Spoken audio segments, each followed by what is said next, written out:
Dios te siga bendiciendo, agradecido con el Señor por sus grandes verdades para compartir.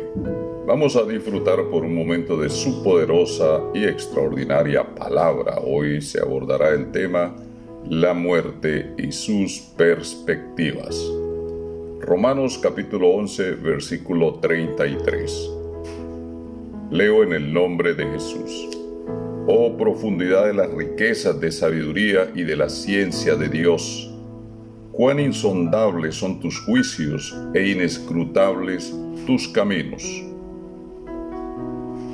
Es pertinente irnos al Génesis a considerar el primer dictamen de los insondables juicios de Dios, esto es, la muerte. Génesis capítulo 2, versículo 17, presenta la evidencia de dicho dictamen. El día que comieres del árbol de la ciencia del bien y del mal, ciertamente morirás. Muchos se han preocupado si realmente era un árbol, qué tipo de árbol, en fin. Hay múltiples interrogantes y han ignorado lo más importante, que es la consecuencia, la muerte. Evidentemente, la muerte es algo inevitable. La muerte es prueba evidente de la veracidad y lo insondable de los juicios divinos. ¿Por qué Dios no sanó la condición de aquella pareja y asunto resuelto? ¿Acaso no podía eliminar esa pareja y diseñar otra? ¿Por qué no tomó la decisión de que pudiese haber cambiado los planes? Y surge otra pregunta: ¿por qué tomó la decisión de que era necesaria la muerte?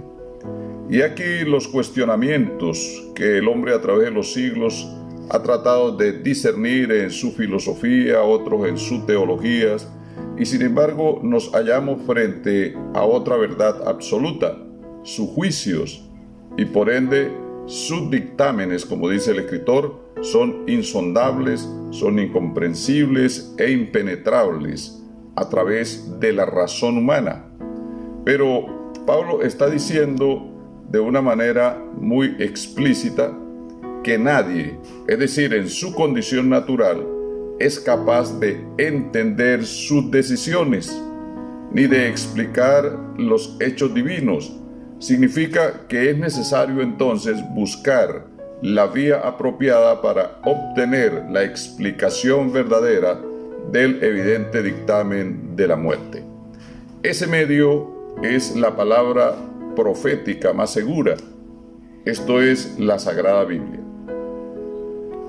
Para los filósofos o los pensadores de las sociedades antiguas, excluyendo a los hebreos, la muerte era percibida como una etapa más de la vida. Su modo de pensar estaba influenciado y moldeado por su cultura mitológica.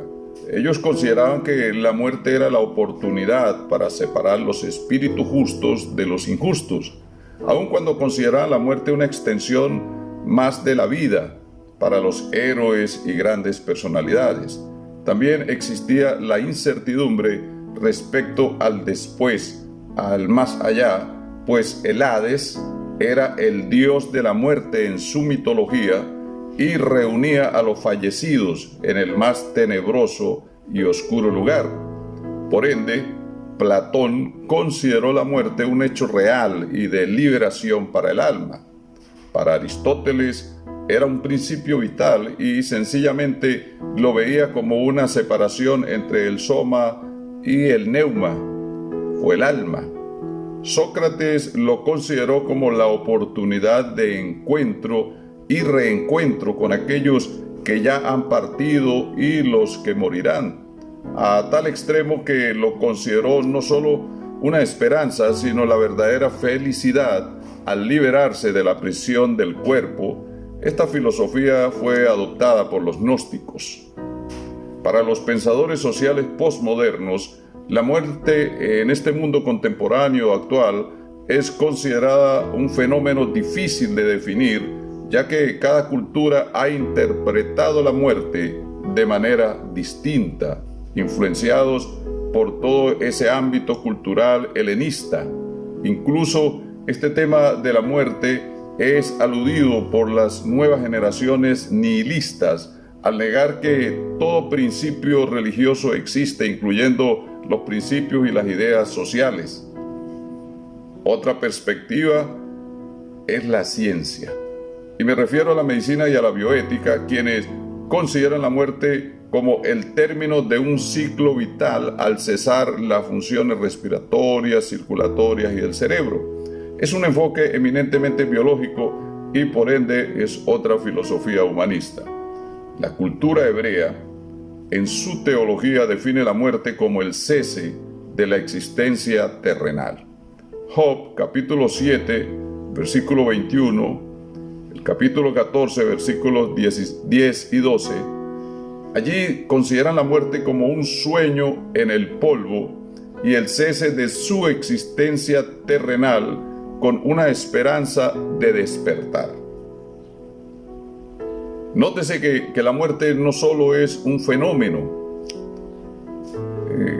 no es solo un hecho inminente desde la perspectiva biopsicosocial, sino que es trascendente.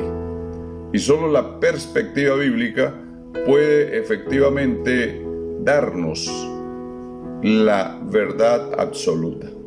David, meditando probablemente en una de las vigilias de la noche, le fue revelado que la muerte de los santos, no de todos los humanos, como cosa de gran estima.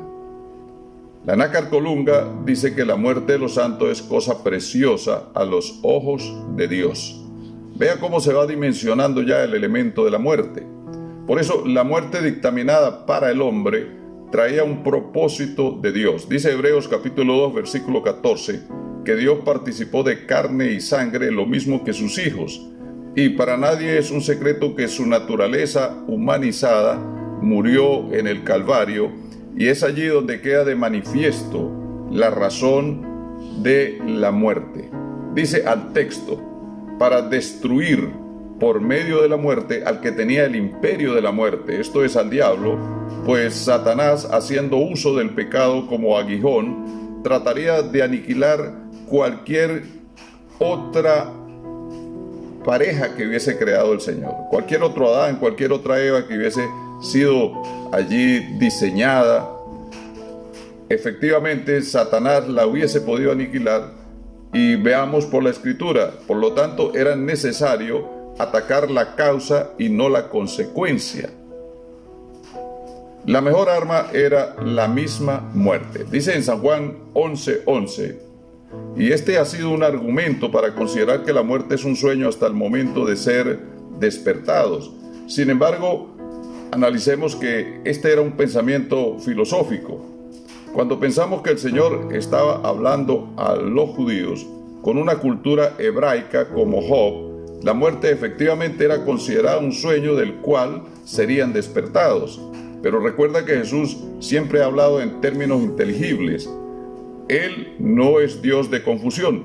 Ahora, con la victoria de Cristo sobre Satanás, queda aclarado en Romanos 6:23 que la muerte es la paga del pecado, pero también es la oportunidad de que el hombre vaya a los pies de Cristo y reconozca su condición de pecador y viva conforme a la verdad para la oportunidad que Dios le está presentando sobre la vida eterna. Entonces, en Cristo, la perspectiva de la muerte se ha tornado diferente.